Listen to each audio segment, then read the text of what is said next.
¿Qué tal chicos? ¿Cómo están? Muy buenas tardes. Yo creo que si falta alguien más, este grupo no es muy grande, creo.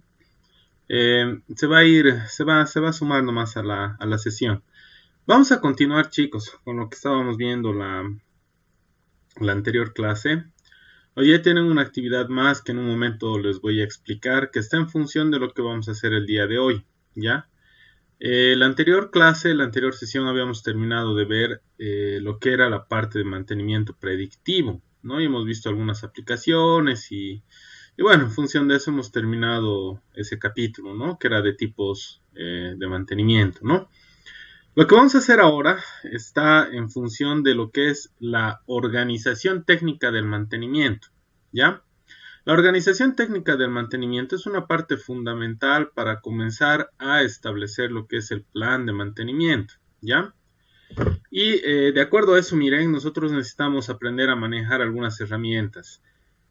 No sé si recuerdan cuando estábamos viendo el mantenimiento centrado en la confiabilidad, eh, habíamos mencionado, ¿no? Que hay una tablita que es bastante especial, que básicamente nosotros la utilizamos para ayudarnos a organizar, ver prioridades, ver tipos de tareas de mantenimiento, comenzar a organizarnos con lo que es la gestión del mantenimiento, ¿ya? Entonces ahora vamos a ver con un poquito más de detalle y vamos a ver otras herramientas más, ¿sí? Muy bien, les voy a compartir la pantalla. Entre tanto, para los que no van a participar, no se preocupen, aquí estamos grabando la clase. ¿Cómo están chicos? Aquí estamos grabando la clase. Entonces, bueno, la diapositiva que tenemos preparada para el día de hoy es en función de la clasificación del mantenimiento, ¿no?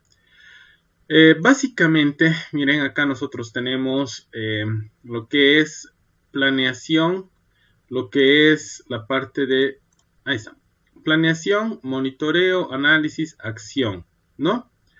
¿Qué quiere decir esto? Estas son tareas básicas que son retroalimentadas de mantenimiento. ¿Qué quiere decir esto? Yo hago algo aquí, luego algo aquí, luego aquí, luego aquí, y esto vuelve al inicio, ¿ya? Dentro de la planificación, así como les decía, yo comienzo a establecer las tareas de mantenimiento. O sea, estoy planificando, estoy definiendo las tareas, pero todavía no las estoy realizando, ¿ya? Realizamos una planificación. Después de eso, dentro de esta planificación de organizar nuestras tareas, organizar todo lo que nosotros vamos a hacer dentro del mantenimiento, hay que planificar también el monitoreo, ¿ya? Hay que planificar el monitoreo. ¿Por qué? Porque nosotros debemos saber, así como lo habíamos visto con el mantenimiento predictivo, que nosotros prácticamente estamos haciendo un monitoreo, nos estamos basando en la condición en la cual se encuentra la máquina, en estado de funcionamiento. Debemos definir cómo vamos a hacer este monitoreo, ¿ya? Después del monitoreo viene la parte de análisis. Nosotros hacemos un análisis. Un segundito, por favor. Ahí. Entonces, nosotros hacemos un análisis. Hacemos una revisión de estos datos, quiere decir. Y después de eso nos vamos a la acción. Comenzamos a elaborar las tareas. O sea, ya comenzamos a ejecutar nuestras tareas de mantenimiento. ¿Ya? Hacemos nuestras tareas de mantenimiento y otra vez tenemos que volver a la planificación. Miren, cuando uno hace un plan de mantenimiento, generalmente el plan de mantenimiento puede tener mínimamente un año de duración, que no es lo adecuado. Puede tener un año de duración, puede tener 5 años de duración, puede tener 10 años de duración, ¿ya? Generalmente se mantiene entre 3 años y 5 años el plan de mantenimiento que se elabora. De tal manera de que esto está en constante cambio. Y esto se debe a que nosotros elaboramos un plan de mantenimiento, ejecutamos el plan de mantenimiento y lamentablemente los equipos, las máquinas, así también como pasa con los vehículos, por el tiempo de uso sufren un deterioro. Entonces, No es lo mismo hacer un mantenimiento a un equipo que es nuevo, de un equipo que es seminuevo y de un equipo que ya tiene bastante tiempo de trabajo. No es lo mismo, ¿ya? Entonces, de esta manera, nosotros establecemos en la planeación lo que son nuestras tareas de mantenimiento. Debemos tomar en cuenta también en qué momento nosotros vamos a comenzar a monitorear, vamos a comenzar a controlar. Hay que ver qué valores, qué elementos, qué variables nosotros vamos a controlar, vamos a monitorear. Voy a monitorear corriente, voy a monitorear voltaje, voy a monitorear tiempo de funcionamiento de la máquina, voy a monitorear estado del aceite, voy a monitorear presión, temperatura. ¿Qué es lo que voy a controlar? Velocidad, ¿sí? Entonces, yo debo definir qué cosa es lo que yo voy a monitorear, ¿ya? Después de eso comenzamos a hacer un análisis, ¿no? De acuerdo a las variables que nosotros estamos tomando en cuenta de monitoreo. Posteriormente nos ponemos a trabajar y en conjunto todo esto va a influir en que nosotros hagamos una replanificación. Generalmente trabaja así lo que es la gestión del mantenimiento, ¿ya? Muy bien. Acá entra un concepto que es bastante importante, que es el de inventarios, ¿ya? No sé si alguna vez han usado el término de inventario, o alguna vez han escuchado, han visto hablar o han formado parte de la elaboración de lo que es un inventario. ¿Alguno de ustedes? Cristian, sí, muy bien. ¿Qué sabes del inventario?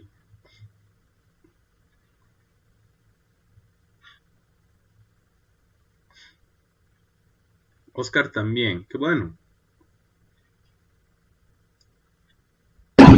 Hola, hola, ¿me escuchan? Adelante. ¿Qué? ¿Cómo estás? Buenas tardes, adelante. Buenas tardes. A lo que sé el inventario, bueno, yo he manejado en una tienda, ¿no? En una tienda de repuestos, donde se tenía que saber, o sea, cada repuesto, la cantidad, ya sea de pequeño a grande, todo lo que tenía que haber. Perfecto, No, muchas gracias, no sé Cristian. si no sé si a eso se va. Sí, es exactamente lo mismo. En la tienda, claro que nosotros hablamos de un inventario que tiene que ver más que todo con insumos y productos de venta, ¿no? Pero cuando nosotros Sí. hablamos de inventario para mantenimiento, es exactamente igual. El inventario es importante en un taller, ahí está, dicen, es una lista de todas las herramientas y otros activos de taller. Aquí vamos, Oscar, ya estás un poquito más ubicado. Entonces, Chris, vas a disculpar, te voy a... Ahí está. ¿Ya? Entonces, el inventario es importante. En talleres, ya sea que ustedes tengan un taller o trabajen en un taller, se maneja inventarios para tener un control de la cantidad de equipos que se tiene, la cantidad de herramientas que se tiene e incluso también la cantidad de repuestos. En el taller, miren, no sería un taller si no tuviese incluso algunos repuestos ahí para el manejo de las mismas máquinas. Si es un taller de metalmecánica, seguramente, dependiendo qué sistema, qué mecanismo de transmisión utilice su torno, por ejemplo, podría contar con alguna correa, podría contar con grasa, podría contar con lubricante, podría contar con, y puede ser también algunos repuestos un poco más específicos, ¿no? Algunas piezas más específicas. El inventario es importante porque tienen que conocer todas las piezas con las que ustedes van a trabajar, ¿no? Miren, si yo les comento esto, por ejemplo, cómo trabajan empresas grandes, cómo trabaja Yacimientos, cómo trabaja San Cristóbal, que bueno, son empresas bastante grandes, bastante bien organizadas en este sentido. Tienen el tema del inventario bien detallado, ¿sí? Dentro del inventario, cada una de las piezas está registrada y tiene un nombre, tiene un código, ¿no? Tiene que estar registrado como un activo, así como decía acá el compañero, como un activo de la empresa, pero no solamente como activo, sino que al tener un código es mucho más fácil reconocer la pieza cuando yo tengo que hacer la adquisición de esta o tengo que hacer uso de esta. ¿A qué me refiero? Cuando no tengo como repuesto, necesito y tenemos que adquirirlo, o cuando lo tengo en almacenes, está inventariado, yo necesito hacer uso para hacer el recambio de alguna pieza. Entonces es bien importante. Y es más, empresas tan grandes como Yacimientos Dentro de los códigos toman en cuenta incluso la refinería de la cual estamos hablando, ¿no? Puede ser la refinería Gualberto Villarroel que tenemos acá en Cochabamba, o puede ser la refinería Guillermo Elderbel, que es la que está en Santa Cruz, ¿no? Como las herramientas del taller de tornería, correcto, Cris, ¿no? Entonces, el inventario es bien importante, ¿ya? Es bien importante. Nosotros tenemos en cuenta no solamente el nombre de la máquina, no sé si recuerdan cuando estábamos viendo las 5 S japonesas, habíamos visto la S de estandarización. En la estandarización habíamos visto que se les ponía un tag, lo habíamos mencionado como tag. El tag no es un nombre arbitrario que se le da a la máquina, se le da en función de una norma, que es la norma ISA. Y de esa manera se bautiza a las piezas, componentes, máquinas, incluso infraestructuras, ¿ya? Entonces, es muy importante que nosotros tengamos un registro de todos estos equipos. Así como les decía, nosotros tenemos el nombre de la máquina, podemos tener también de todos los componentes internos que tiene esta máquina, ¿ya? Desde sensores, obviamente el cable no se considera como un elemento de inventario, ¿no? Tiene una categoría especial, pero el resto de las piezas sí. Ahora, si tengo piezas patentadas, como por ejemplo hay sensores que vienen sellados, ¿qué quiere decir esto? Que yo no lo puedo abrir para cambiar algo internamente. Quiere decir que si falla el sensor, automáticamente yo tengo que cambiar el sensor. No voy a revisar internamente qué es lo que ha pasado, ¿ya? Ese tipo de elementos ya no se toma en cuenta las partes que tiene el interior, pero sí al sensor como una parte de una máquina, ¿ya? Entonces esto viene también por niveles. Miren, acá estamos viendo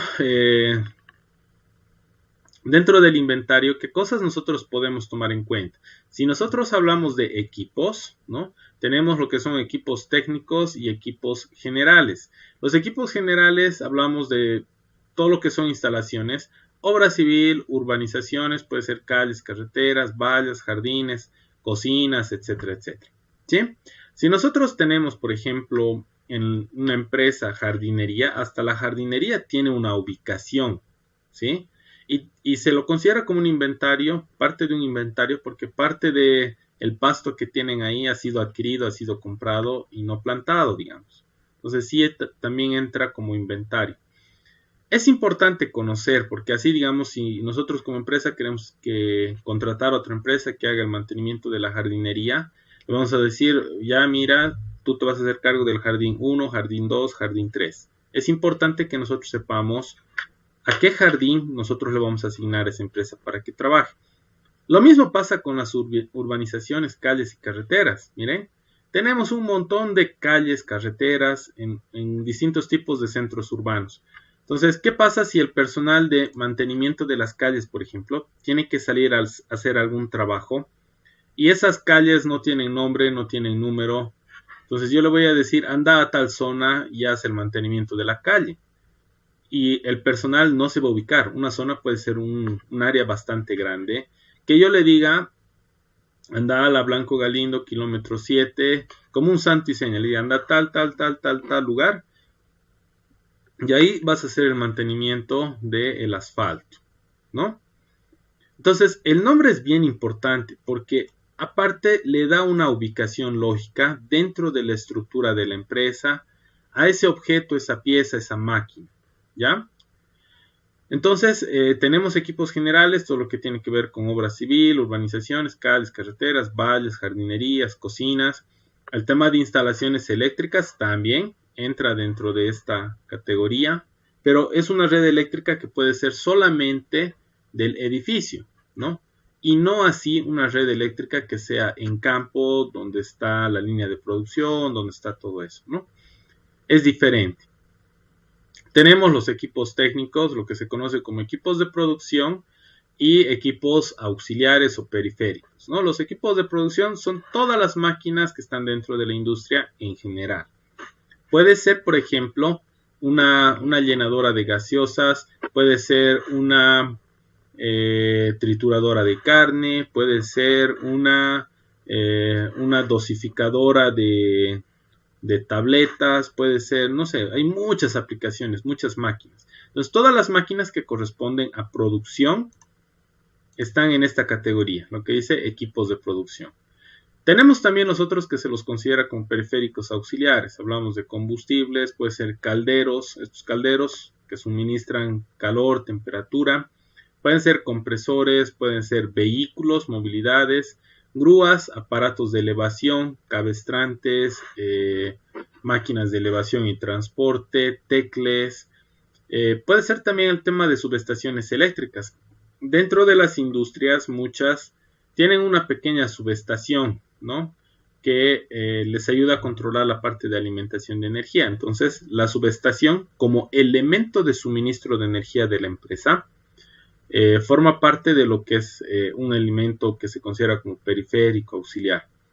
No muchas empresas tienen subestaciones, porque no muchas empresas generan su propia energía, ¿sí?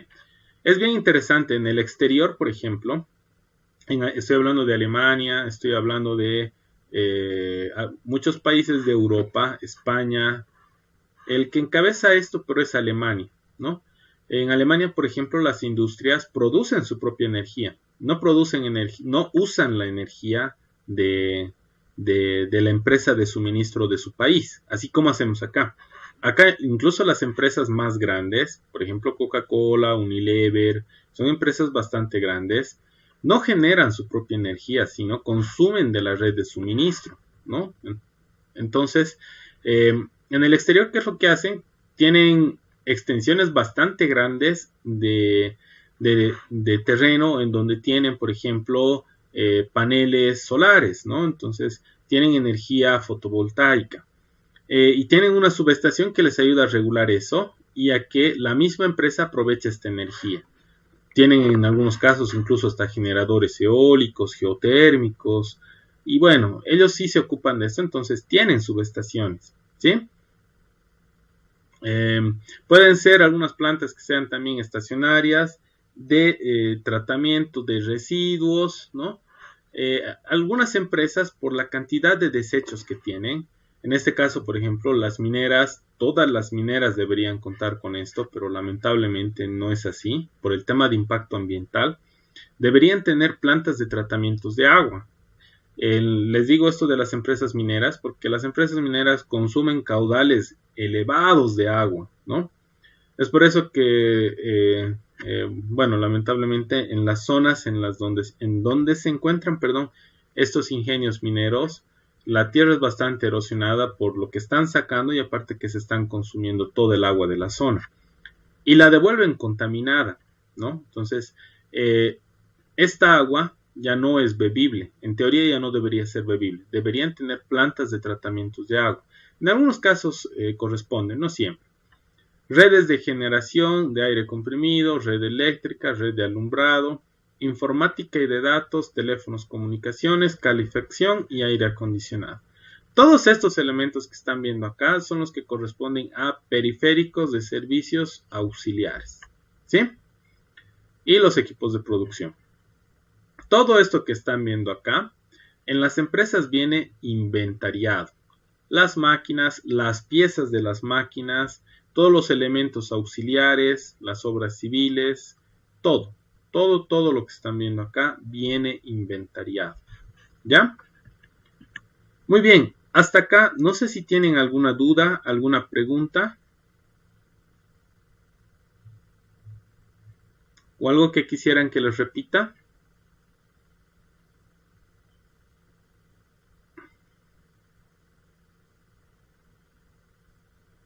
¿Negativo? Ya, muy bien. Continuamos entonces. Después de esto, así como les había dicho, tenemos que tener un inventario de todos los equipos. Aquí es donde aparece lo que se conoce como estructura arborescente, ¿ya? ¿Qué quiere decir la estructura arborescente? La estructura arborescente es para encontrar la ubicación lógica de las piezas, ¿ya? Y se viene esto por niveles. Yo puedo poner acá un nivel superior si es que la planta es muy grande. Les voy a explicar. Entonces vamos desde las piezas que son parte de los componentes de una máquina, estos componentes que pueden formar parte de subconjuntos de alguna máquina, de algún tipo de equipo, este equipo que puede formar parte de alguna unidad y esta unidad que está en algún galpón, en alguna planta. Y aquí puede haber un nivel más arriba, si es que, así como les decía, la empresa es muy grande. ¿Por qué? Porque esto que viene aquí arriba podría ser ya no la planta, sino la industria, ¿no? Así como les decía, nosotros tenemos aquí una refinería y en Santa Cruz también hay. No es que es de otro dueño, las dos empresas son estatales. Entonces, básicamente acá, yo podría poner, por ejemplo, acá arriba, si esto correspondiese a la refinería, podría poner refinería Cochabamba, refinería Gualberto Villarroel, ¿no? Es importante poner porque hay dos. Esta pieza de acá yo no sé si es de la Gualberto Villarroel o no voy a saber si es de la Guillermo Elderbel de Santa Cruz, ¿ya? Entonces, acá nosotros básicamente le llamamos a esto lo que se conoce como estructura arborescente, porque yo tengo una planta, esta planta puede tener muchas unidades, ¿ya? Aquí yo tengo una unidad, puedo tener otra por acá, puedo tener otra por acá, otra por acá, otra por acá. Miren, se está ramificando. Esta unidad va a tener un tipo de equipo aquí, pero no va a ser el único. Puede tener uno por aquí, otro por aquí, otro por aquí, otro por aquí, ¿no? Puede tener varios, ¿sí? Si se dan cuenta, aquí estoy hablando de una unidad que se está subdividiendo. Aquí esto ya se ha dividido. Esto también se va a volver a subdividir. Entonces esto va a echar raíces por todo lado, ¿no es cierto? Se va a hacer más grande. El tipo de equipo que nosotros estamos viendo acá puede tener igual varios subconjuntos. Estos subconjuntos pueden constar de varios componentes y estos componentes pueden tener varias piezas. ¿Ya? Si nosotros vemos esto como ejemplo, ¿no? Entonces, yo estoy hablando aquí de la empresa, por ejemplo, no sé, le ponemos un nombre a la empresa. No sé, que sea CIM,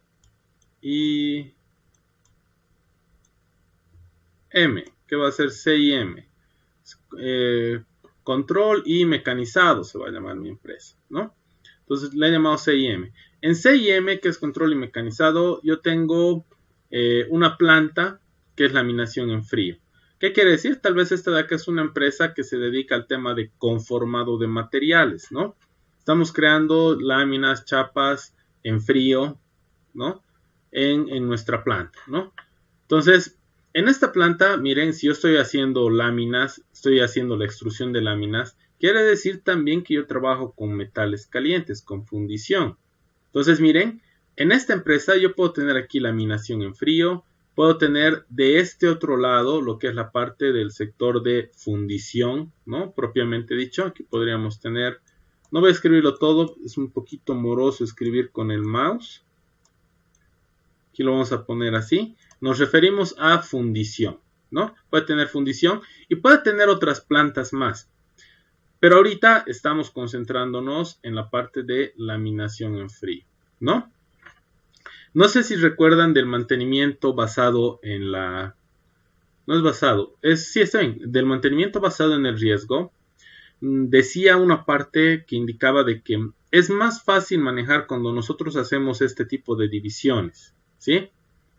Entonces, lo que nosotros estamos haciendo es prácticamente que esto se vuelva de más fácil manejo, porque si yo agarro y considero todo esto como un solo conjunto, se va a hacer muy complicado, muy complicado. Entonces, es mejor siempre hacer divisiones para que así sea más manejable, ¿ya? Entonces, yo tengo acá el laminador ZM1. En esta parte de laminación en frío, puede que no tenga solamente un laminador, por ahí tengo dos. Entonces, este otro lado va a venir el laminador ZM2.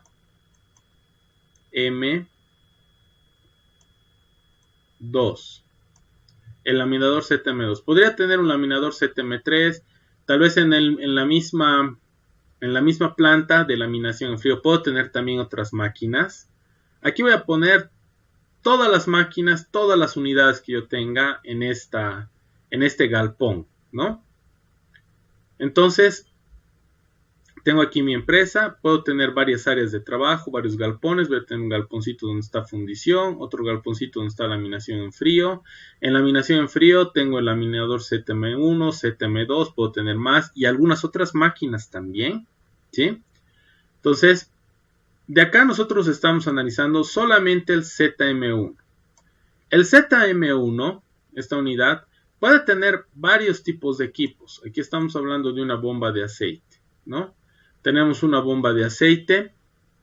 Aparte del conjunto de la bomba de aceite, o del tipo de equipo, podemos tener el tema de tracción, podemos tener varios sistemas aquí dentro de la misma máquina, ¿ya? Aquí solamente estamos tomando uno, dice la bomba de aceite. Esta máquina, pero tiene muchos más, ¿no? Tipos de equipos. Muy bien, dentro de la bomba de aceite, yo tengo la bomba, un acople y el motor, ¿no? Entonces, el acople tiene sus componentes, puede tener sus piezas. El motor, de la misma manera, tiene sus componentes, tiene sus piezas. Y lo mismo está pasando aquí con la bomba. Entonces, la bomba tiene sus componentes. La bomba va a tener su componente de cierre, tiene el rotor, tiene la carcasa, puede tener más, ¿no? Dentro del elemento de cierre, en la bomba, nosotros tomamos en cuenta los asientos, lo que se conoce como muelles y lo que se conoce como cuña, y esto puede tener más, ¿no? Aquí estamos hablando de piezas, por si acaso, ¿no? Los asientos son piezas, los muelles son piezas, la cuña es una pieza, ¿sí? ¿Qué es lo que pasa acá si yo hablo del motor, por ejemplo? El motor no lo puedo poner como componente, o tal vez sí podría ponerse, pero tal vez esto de acá no necesita tantos niveles como la bomba. Porque el motor acá se va a dividir prácticamente, o sea, no traten de forzarlo para llegar hasta el último nivel. El motor puede tener tranquilamente el estator, puede tener su rotor, el tema de el bobinado, puede tener y así, ¿no? Podemos tener. En el caso del bobinado, miren, tengo el motor, voy a tener aquí un estator, un rotor. Dentro del estator vamos a tener la masa fundida, el eje. Y aparte de eso vamos a tener el bobinado, ¿no? Lo que es el cable. No es cable, lo que es el alambre, ¿sí? Entonces, miren, el motor tiene su componente y el componente que estamos mencionando tiene su pieza. No siempre es así, ¿no? Por ahí acá, al momento de dividir la bomba de aceite, por ejemplo, en el caso del acople, el acople no va a llegar hasta abajo, se va a quedar en componentes. Porque el acople generalmente viene de dos cuerpos, un cuerpo de entrada, un cuerpo de salida, son tres cuerpos. Cuerpo de entrada, cuerpo de salida y el cuerpo intermedio más. Y de ahí no se subdivide, o sea, el acople queda hasta ahí nomás, ¿sí? O si es un acople de un solo cuerpo y el resto de las piezas no se las desmonta, esto no necesita ir hasta piezas, se queda como acople y queda en subconjuntos y ahí quedó. O sea, no se le hace nada más, ¿sí? Esto es lo que se conoce como estructura arborescente. Si se han dado cuenta, yo agarro uno de estos y esto se va ramificando y se va haciendo mucho más grande, ¿no? Se va haciendo mucho más grande. Hasta acá, me gustaría saber si tienen alguna duda, si tienen alguna pregunta. Quisieran que les repita algo. ¿Se ha entendido esto de la estructura arborescente?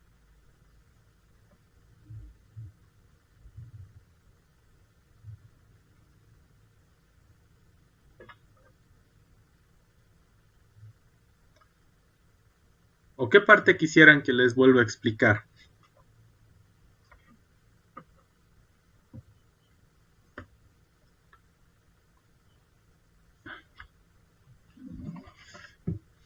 ¿Ya?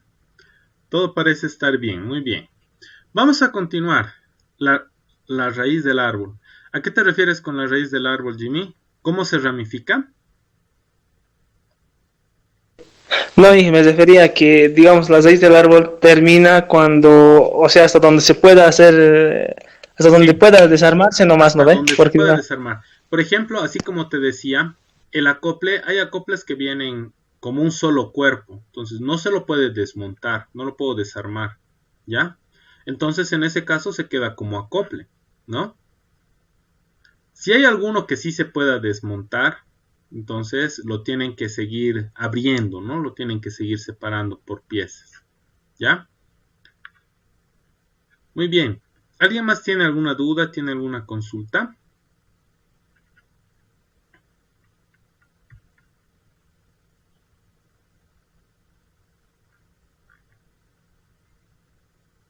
Ya. A ver, vamos a continuar entonces. Después de esto, dentro de la planificación, ¿no? Hemos hecho la estructura arborescente. Esto de acá es la estructura arborescente. Nosotros hacemos ahí una clasificación e identificación de los equipos. Al hacer la estructura arborescente, estoy reconociendo todos los elementos que están dentro de lo que yo quiero, dentro de las piezas que yo estoy tomando en cuenta para elaborar mi plan de mantenimiento, ¿no? Entonces, esa estructura arborescente es importante porque nos permite definir esto: clasificación e identificación de los equipos, ¿ya? La recopilación de información es importante. Esto les había comentado hace tiempito. ¿Por qué? Porque lamentablemente cuando uno está dentro del área de mantenimiento, o sea, es normal, tampoco se sientan mal, de que haya mantenimiento de algunos equipos que no tienen conocimiento ustedes, ¿ya? Lo que no quiere decir que por completo no los van a hacer, sino que tienen que informarse, ¿no? Cuando yo no conozco una máquina, no la puedo desarmar de buenas a primeras. Tengo que interiorizarme un poco, ¿sí? Eso les digo como experiencia. O sea, en realidad tienen que agarrar, buscar información, si la máquina tiene algún plano de despiece, ¿sí? De esa manera. Entonces, si ustedes tienen ese hábito, de seguro que si les dan alguna tarea de mantenimiento que tal vez nunca la han hecho, la van a poder realizar, ¿no? ¿Por qué? Porque van a estar acostumbrados a buscar información y a ver la forma de dar solución también, ¿ya? Generalmente la recopilación de información, nosotros tratamos de buscar información del mismo fabricante, ¿no? Muchos fabricantes les proporcionan, les dan la información de las piezas de la máquina, por ejemplo, explosionada, y eso al mismo fabricante le sirve porque si su máquina que les ha vendido a ustedes se arruina, ustedes ven ese plano y dicen esta pieza yo quiero cambiar, ¿no? Entonces, muchas empresas hacen eso, les dan toda esa información, ¿ya? Después de eso dice, hay que seleccionar la política de mantenimiento. Al seleccionar la política de mantenimiento, yo debo definir, una vez que he clasificado, he recopilado toda la información, ya puedo determinar si a esa pieza yo le voy a hacer un mantenimiento correctivo, preventivo, predictivo, de averías, ¿no? Entonces yo selecciono la política de mantenimiento. Claro, si yo veo, por ejemplo, dentro de la recopilación de información, hay algunas piezas que tienen un coste bastante elevado y que no implican, una vez que fallan, que la máquina se lastime. Entonces, a esas piezas yo les voy a poner mantenimiento correctivo, ¿no? Y así, o sea, hay otras piezas que tal vez yo voy a determinar por algún motivo que sea mantenimiento preventivo o predictivo. Tenemos acá entonces, este es un árbol de toma de decisiones, ¿no? Para saber más o menos cómo yo puedo seleccionar el tipo de mantenimiento, ¿ya? Esto es importante, esta tablita, aunque no parezca, es bastante importante considerando lo siguiente. Más adelante, cuando nosotros veamos esta herramienta que se llama análisis de fallos y efectos, ahí ustedes van a poner el tipo de mantenimiento que quieren hacer, ¿ya? Entonces, esta gráfica de acá nos ayuda un poco a seleccionar, ¿ya? Cuando el fallo es imprevisto, dice, ¿no? ¿Qué quiere decir el fallo imprevisto? Quiere decir que yo no he tomado en cuenta absolutamente nada y me ha agarrado de sorpresa, ¿no? Ahí es donde entra el mantenimiento correctivo, ¿no? El mantenimiento correctivo hay que determinar si de esa pieza o eso que nosotros estamos analizando necesariamente se tiene que arreglar de forma provisional o se puede hacer un arreglo que sea definitivo, ¿no? Dentro de la reparación. Si es provisional, o sea, si la máquina, por ejemplo, puede ser una máquina muy importante que no tiene que parar por mucho tiempo. Entonces no para por mucho tiempo, lo que yo estoy reparando, yo estoy consciente de que no va a durar mucho tiempo tampoco. Eso se lo conoce como mantenimiento paliativo. Es una pequeña refacción que le están haciendo. ¿Sí? Es una pequeña refacción. Después tenemos con el mantenimiento correctivo, se puede hacer de forma definitiva. Si nosotros podemos hacer esto de forma definitiva y no requiere modificación, es mantenimiento correctivo. Si requiere algún tipo de modificación, debido a que si no hago esta modificación, esto va a seguir fallando, es lo que se conoce como mantenimiento de mejoras. ¿Ya? Muy bien. Cuando es previsto, ¿qué quiere decir previsto? Yo sí sé, me puedo anticipar, sé que eso va a fallar. Entonces es mantenimiento preventivo. El tema de vigilancia, ¿es importante? No. Mantenimiento preventivo sistemático, como lo habíamos visto en la anterior clase. ¿Sí? Requiere vigilancia A. Mantenimiento basado en la condición, mantenimiento predictivo. Necesita vigilancia continua todo el tiempo, monitorizado. ¿Sí? Y si no, o sea, yo lo voy a hacer de vez en cuando, no necesito estar todo el tiempo sobre esto, mantenimiento predictivo. Entonces, si se dan cuenta, esta tablita es importante porque les va a ayudar a ustedes más que todo a seleccionar el tipo de mantenimiento que van a aplicar. ¿Ya? Esto vamos a pasar aquí. Esto del análisis de modos de fallos y efectos, también conocido como AMEF, AMFEC, tiene varios nombres. No lo vamos a ver el día de hoy, por lo siguiente. Esto de acá yo lo quisiera ver a través de ejemplos, ¿no? Para que ustedes vean el llenado de la tabla, debido a que aquí nosotros tenemos que hacer esta tablita, ¿ya? Entonces, esto de acá, por favor, lo vamos a dejar pendiente y lo vamos a trabajar la siguiente sesión, la siguiente semana, ¿ya? Entonces, por el momento lo vamos a dejar ahí. Hasta aquí. Entonces, como nosotros sí estamos entablando esto de la planificación, miren, nosotros tenemos este diagrama que nos está mostrando parte por parte cómo nosotros debemos proceder. Hacemos la planificación y el siguiente paso es concretar el trabajo, medios, normas a través de lo que se conoce como órdenes de trabajo, ¿ya? Entonces, cuando nosotros tenemos el mantenimiento planificado, lo que nosotros hacemos es sacar una orden de trabajo. La orden de trabajo tiene toda la información para hacer el mantenimiento. Toma en cuenta la preparación de mano de obra. ¿Qué quiere decir la preparación de mano de obra? Si el trabajo que yo voy a realizar de mantenimiento es un trabajo eléctrico, el mecánico tiene cierto conocimiento, pero no tan a profundidad como lo tiene el eléctrico. Entonces, el personal más ideal, por así decirlo, es que lo haga el eléctrico, ¿no? Ahora, si el trabajo tiene que ver con alineamiento, refacción de alguna pieza, el tema de montaje mecánico de alguna pieza, entonces ahí, por ejemplo, el personal que es eléctrico no tiene un conocimiento tan amplio como lo tiene el personal que es mecánico. Entonces, la preparación de mano de obra toma en cuenta de seleccionar al mejor personal para que realice el trabajo. Y generalmente pasa de la siguiente manera. En las empresas tienen 3 divisiones, ¿ya? Dentro del mismo área de mantenimiento. Las empresas más grandes.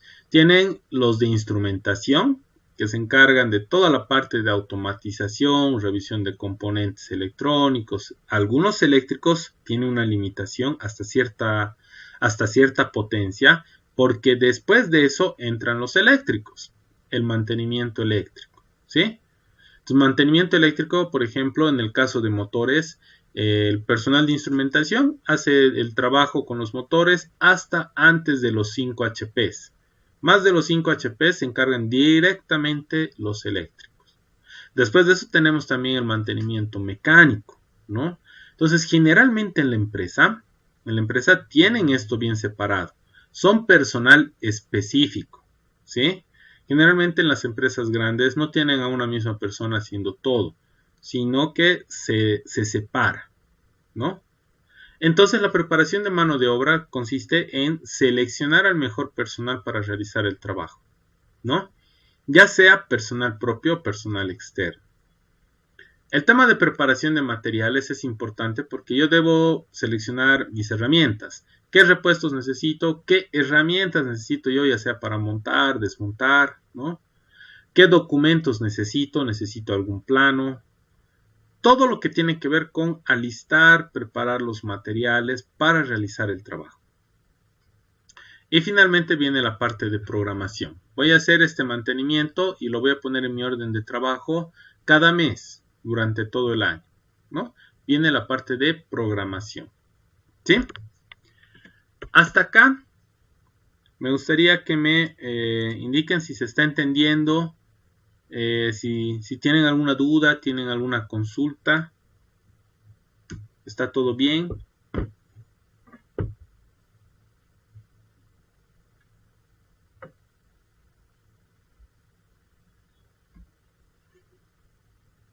¿Ya? Está todo bien entonces. Continuamos. Después de esto, para la ejecución de los trabajos, les decía, necesitamos una orden de trabajo. Básicamente esto sigue el siguiente itinerario, ¿no? Hacemos una solicitud de trabajo que se la conoce como ST. Esta debe ser previamente aprobada, hay que realizar una planificación, programación, todo lo que hemos visto anteriormente, para generar lo que es la orden de trabajo. Dentro de la orden de trabajo se especifica mano de obra, ¿no? Lo que es, ahí es donde entraría lo que se conoce como parte diario del trabajo. Hay que tomar en cuenta mano de obra propia, si es que se está utilizando, ajena, si es que es externa a la empresa, ¿no? En ese momento en el cual se requiere, por ejemplo, personal de afuera, se debe tomar en cuenta el tema de cuánto tiempo va a trabajar, el tema de facturas, ¿no? Como personal externo que está entrando a la empresa. El tema de materiales debemos tomar en cuenta en función de vales de salida del almacén, si yo tengo que hacer el cambio de alguna pieza, propuesta de compra si es que yo estoy viendo que están faltando insumos, entonces para que adquisiciones se encargue de comprar. Y todo esto, miren, está derivando en lo que es la parte contable, ¿no? Y finalmente nosotros tenemos un archivo histórico de intervenciones. La parte de contabilidad es importante porque hablamos de salida de piezas del inventario para utilizar, cambiar por otras. ¿Qué implica eso? Contabilidad, dinero, ¿no? Propuesta de compras. Yo estoy solicitando que se me compre material, repuestos, herramientas, contabilidad, dinero, ¿no? Mano de obra ajena, personas que están terciarizando, contabilidad, se les paga, también dinero, ¿no es cierto?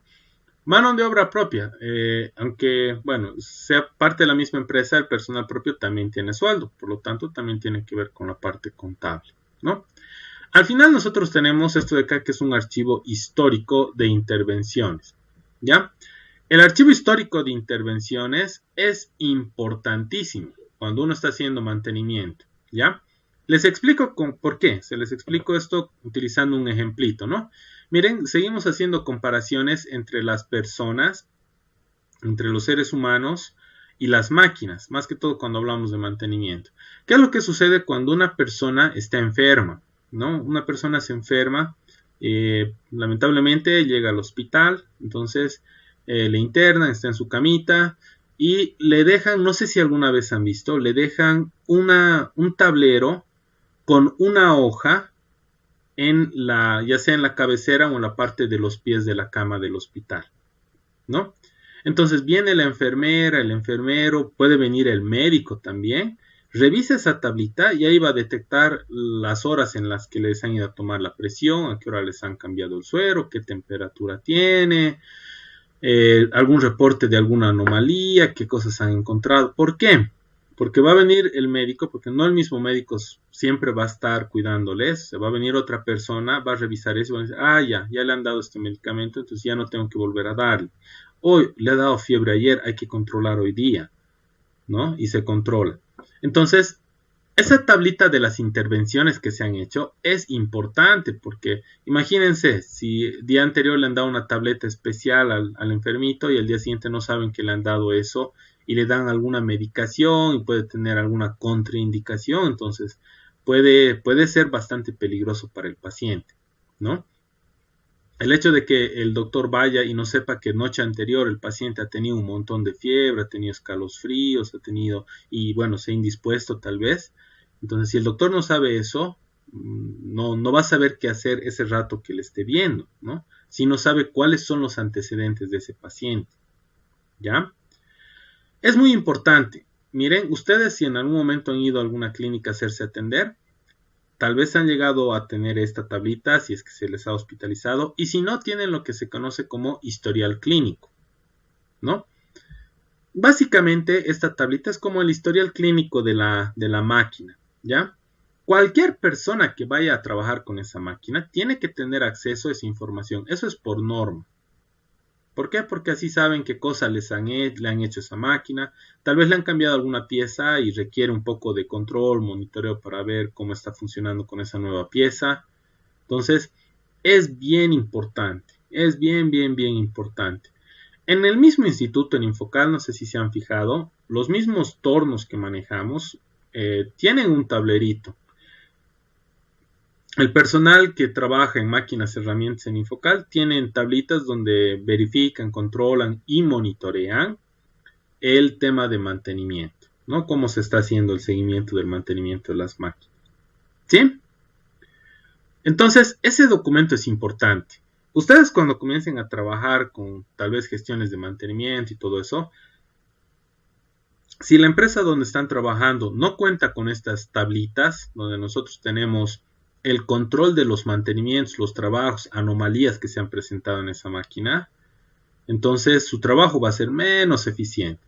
Si las empresas no tienen, lo que pueden hacer ustedes al momento de entrar es sugerir, miren, esto trabaja de mejor manera, hay que implementar, aumentar esto. Empresas pequeñas generalmente no les importa, no lo hacen, ¿no? ¿Por qué? Porque les quita tiempo. Pero es muy importante, ¿no? Es importante porque si en esa empresa, por ejemplo, si ustedes tienen su empresa, el personal va a ir rotando, algún rato van a tener a alguien y tal vez después ya no va a trabajar esa persona, va a entrar alguien nuevo. Entonces, si no tienen ese registro, esta persona no va a saber cómo trabajar, ¿no? Entonces, es bien importante, ¿ya? Es bien importante. Dentro de la planificación también nosotros tenemos lo que se conoce como asignación de la criticidad, ¿no? Tenemos trabajos críticos categoría A, máquinas críticas se las conoce, categoría A, categoría B y categoría C. La categoría A generalmente se asigna a máquinas que tienen un costo muy elevado o tienden a parar mucho o cuando paran comprometen toda la producción, ¿sí? Entonces el A es el más crítico. El B son trabajos de mantenimiento rutinario, ¿no? Yo tengo mi cronograma de mantenimiento, entonces yo sigo de acuerdo a ese cronograma. Hoy me toca hacer el ajuste de tal máquina, mañana me toca hacer la lubricación de tal máquina, pasado me toca hacer la limpieza, pasado el ajuste y así. Son trabajos rutinarios. La categoría C que estamos viendo acá es una categoría que se aplica para paradas de planta. Hay algunas máquinas que no se les hace el mantenimiento siempre, ¿no? Por ejemplo, los hornos en refinería, no se les hace siempre el mantenimiento. Necesariamente, esto es crítico, tiene que ser en una parada de planta, ¿no? Porque si no es peligroso, es muy peligroso, ¿sí? Entonces, básicamente tenemos lo que se conoce acá como niveles de criticidad, A, B y C. Más crítico es el A en función de, puede ser el costo, ya les había dicho que interrumpa la producción y todo aquello. El B son trabajos rutinarios y el C son máquinas que solamente paran en paradas de planta. Se les hace el mantenimiento en paradas de planta. ¿Sí? Muy bien. Esto de acá es parte del trabajo que ustedes me tienen que presentar. Aquí van a hacer lo que se conoce como el diagrama de espina de pescado, también se lo conoce como diagrama causa-efecto y también se lo conoce como diagrama de Ishikawa. Este diagrama de Ishikawa lo ha creado un japonés de apellido Ishikawa, que resulta una gráfica muy importante, ¿ya? Muy importante. Entonces, el trabajo que ustedes van a tener está en función de esta gráfica. ¿Cómo se elabora esta gráfica? La gráfica tiene un eje principal aquí y tiene un recuadro donde nosotros tenemos el efecto. ¿Qué es el efecto? Es algo que está sucediendo, es algo que está pasando, y lo que estamos poniendo acá, causa 1, causa 2, causa 3, causa 4, puede tener más también, causa 5, causa 6, depende de las que encuentre. Son los elementos que provocan que pase esto, ¿sí? Fallo en rodamiento, fallo en chaveta, fallo en motor, fallo en protección eléctrica del tablero, fallo, y así yo puedo seguir, ¿no? Entonces yo selecciono algún tipo de fallo, ese efecto va a venir acá, es un efecto prácticamente, y debo analizar cuáles son las causas que provocan que ocurra este efecto, que ocurra este fallo, ¿no? Esto que están viendo acá es lo que se conoce como el método de las 4 M's. ¿Qué quiere decir? Las 4 M's está ligado a, perdón, una referencia para que ustedes tomen en cuenta al momento de hacer las 4 causas. Esas 4 causas, miren, pueden estar referidas al método, la máquina, la mano de obra y materiales. ¿Qué quiere decir el método? Quiere decir que la forma de trabajo tal vez de esa pieza no es el adecuado, ¿no? Se ha debido pasar algo tal vez al momento de montar, instalar, ¿no? La máquina, puede ser algo internamente de la máquina, mucho tiempo de uso y hasta viejo, no sé. Mano de obra es factor humano. ¿Qué quiere decir? El personal no ha hecho bien su trabajo. O sea, esa también, aunque no crean, puede ser una de las causas de que algo falle, ¿ya? Y finalmente el tema de materiales. Podría ser de que los materiales con los que se ha fabricado la pieza o los materiales que es, o sea, de construcción de eso que nosotros estamos analizando no son los adecuados. Entonces por eso se ha fatigado, se ha fisurado, se ha fracturado, ¿ya? Pueden usar el método de las 4 M's. Si no, ustedes de manera individual seleccionan aquí cada una de las causas, ¿sí? Y la subcausa es un elemento que está a un nivel más abajo que provoca esta causa, ¿sí? Vamos a ver esto con un ejemplito, ¿ya? Vamos a ver esto con este ejemplo. Entonces, en este ejemplo, por ejemplo, tienen ustedes el efecto. ¿Cuál es el efecto acá? El fallo del rodamiento, ¿ya? El fallo del rodamiento. En este caso, por ejemplo, estamos viendo como mano de obra, acá, el tema de el montaje. Miren, una de las causas, dice acá, es el montaje. El montaje puede producir un fallo en el rodamiento. Esto de acá yo lo considero como, les decía, mano de obra. ¿Por qué? Falta de limpieza. Falta de limpieza, ¿culpa de quién es? Puede ser problema de mano de obra. Ajuste inadecuado. Al momento de montar yo no he tomado en cuenta el ajuste del rodamiento. Sigue siendo responsabilidad del personal. Desalineación. Al momento de que yo he realizado el montaje no he alineado correctamente. Sobrecarga. Si he puesto esto de forma desalineada, en realidad esto de acá más que una subcausa del montaje podría ser una subcausa del desalineamiento. El desalineamiento, al no estar alineado, las fuerzas se van a concentrar más en un lugar que en otro. Por lo tanto, van a producir una sobrecarga, ¿sí? Tenemos el apriete excesivo, ¿no? El apriete excesivo es nuevamente nosotros no hemos tomado en cuenta el ajuste del rodamiento. Alojamiento con errores de forma. Quiere decir que el alojamiento no está bien mecanizado, ¿no? Golpes al montar. Al momento de montar un rodamiento hay que tener mucho cuidado, ¿no? No puedo agarrar y golpear solamente de un lado. Se trata de golpear de forma uniforme, ¿no?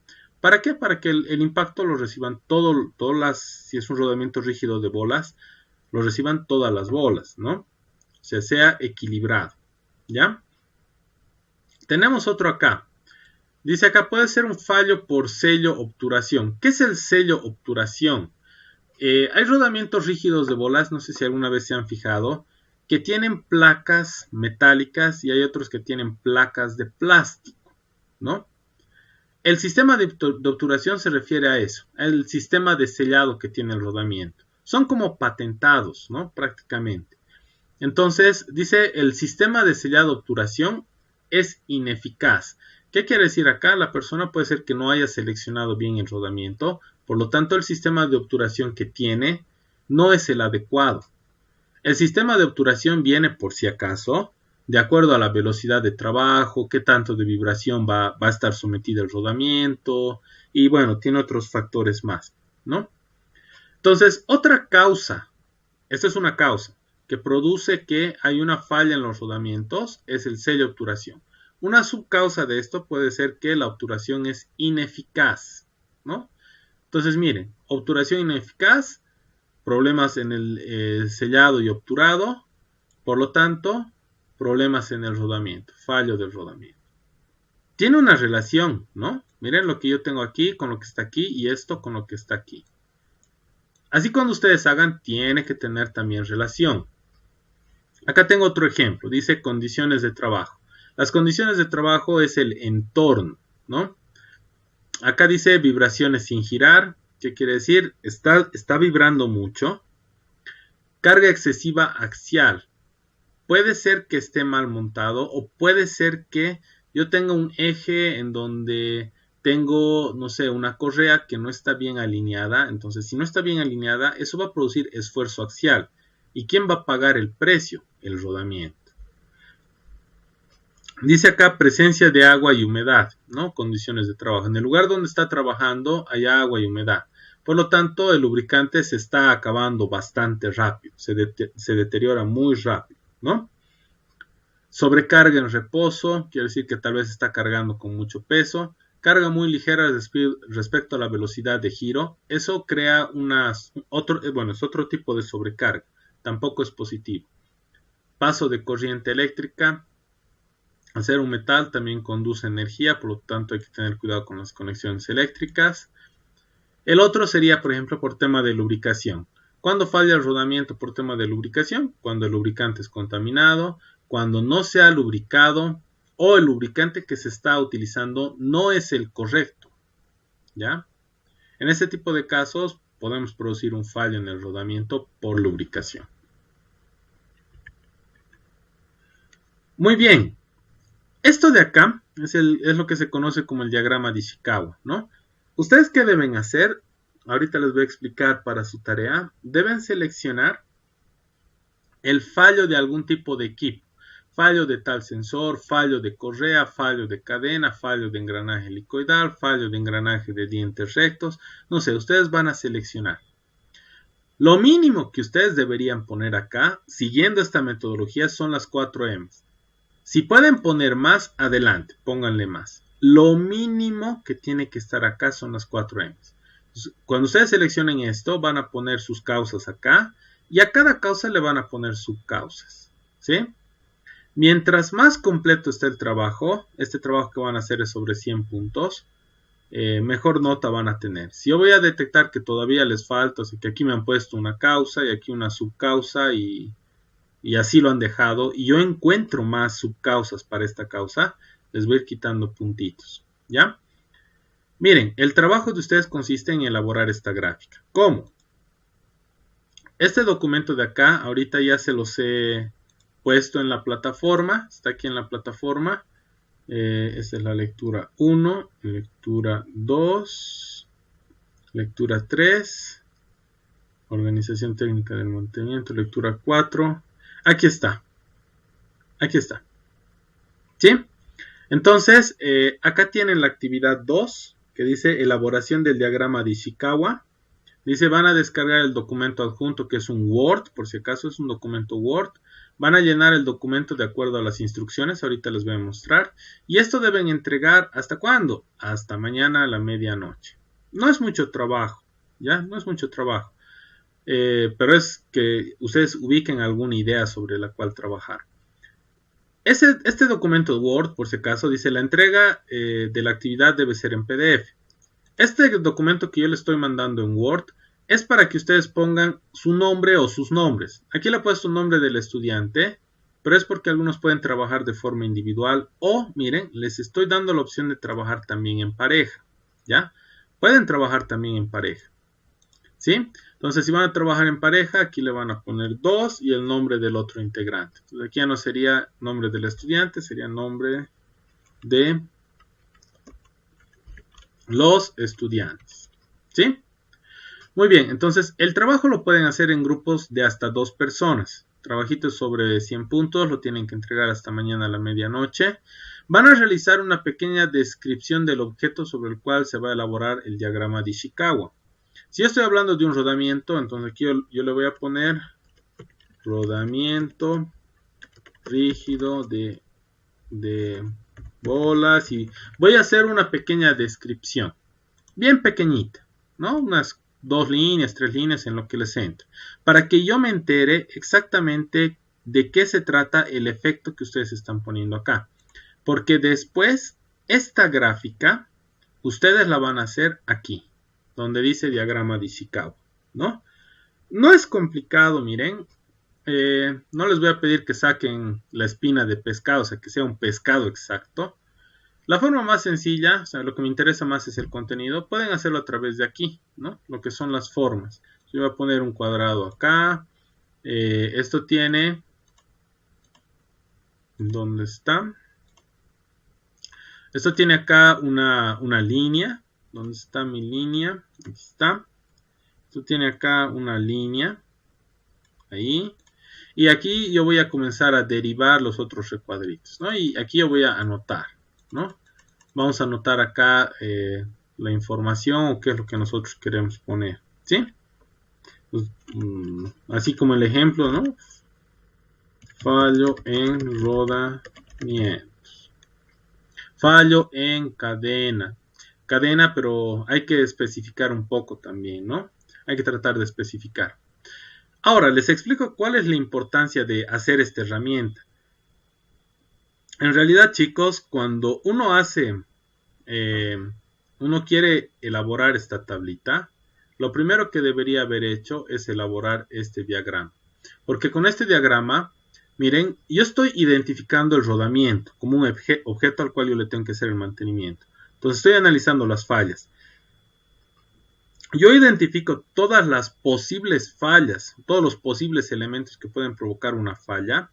Por lo tanto, para mí es más fácil encontrar más adelante las soluciones, ¿no?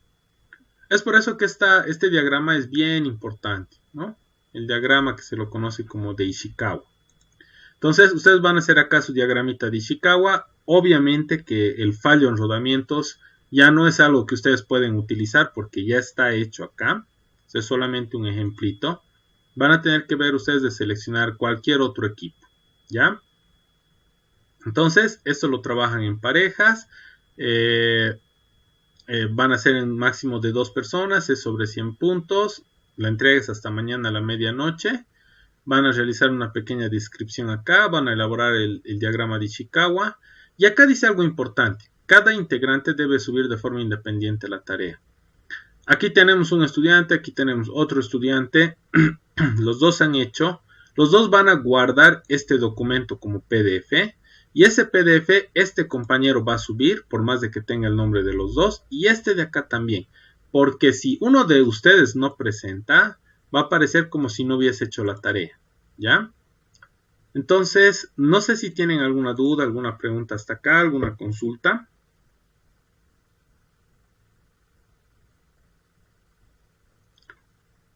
¿Alguna consultita, alguna duda, alguna pregunta?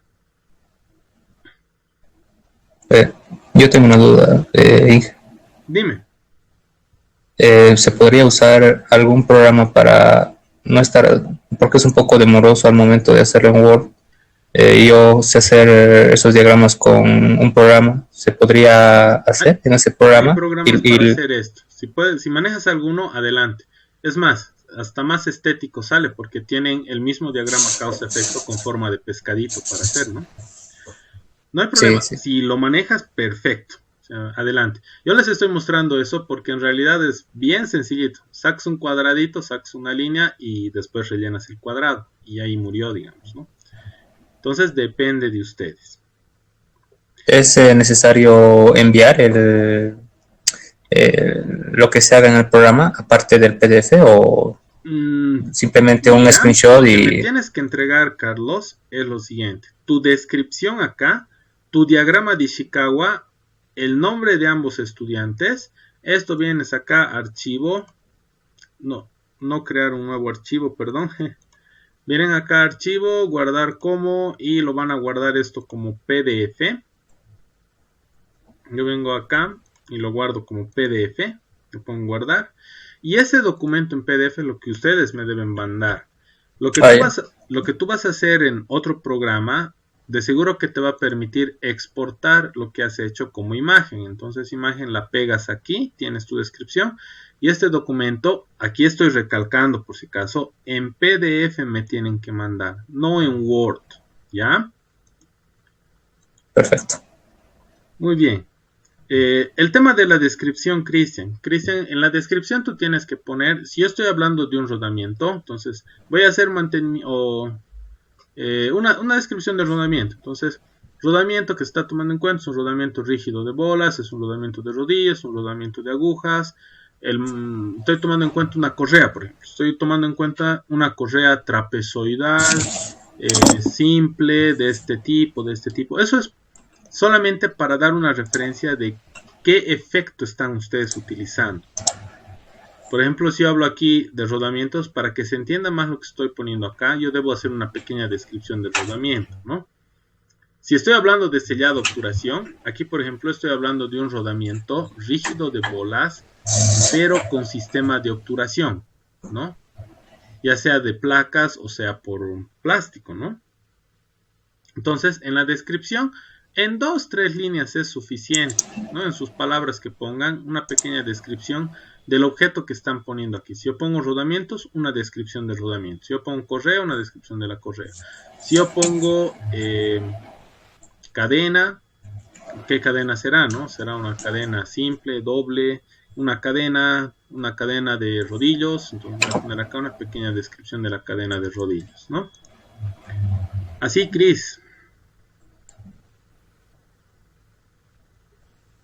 Perfecto. ¿Alguien más tiene alguna duda, alguna pregunta?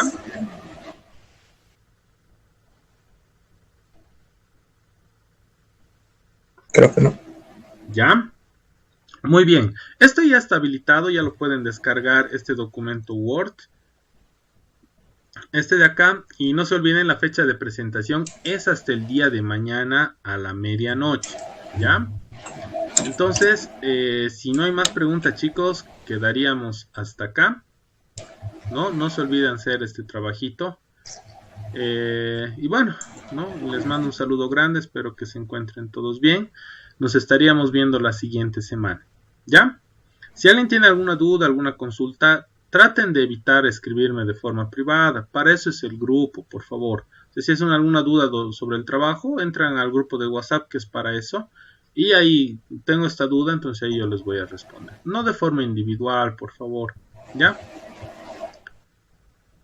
Muy bien, chicos. Entonces, quedamos hasta acá. Que les vaya bien. Nos vemos hasta la siguiente semana. No se olviden, esto es para el día de mañana hasta la medianoche. Pueden trabajar en parejas. ¿Ya? Ok, gracias. Hasta luego. Nos vemos, que les vaya bien.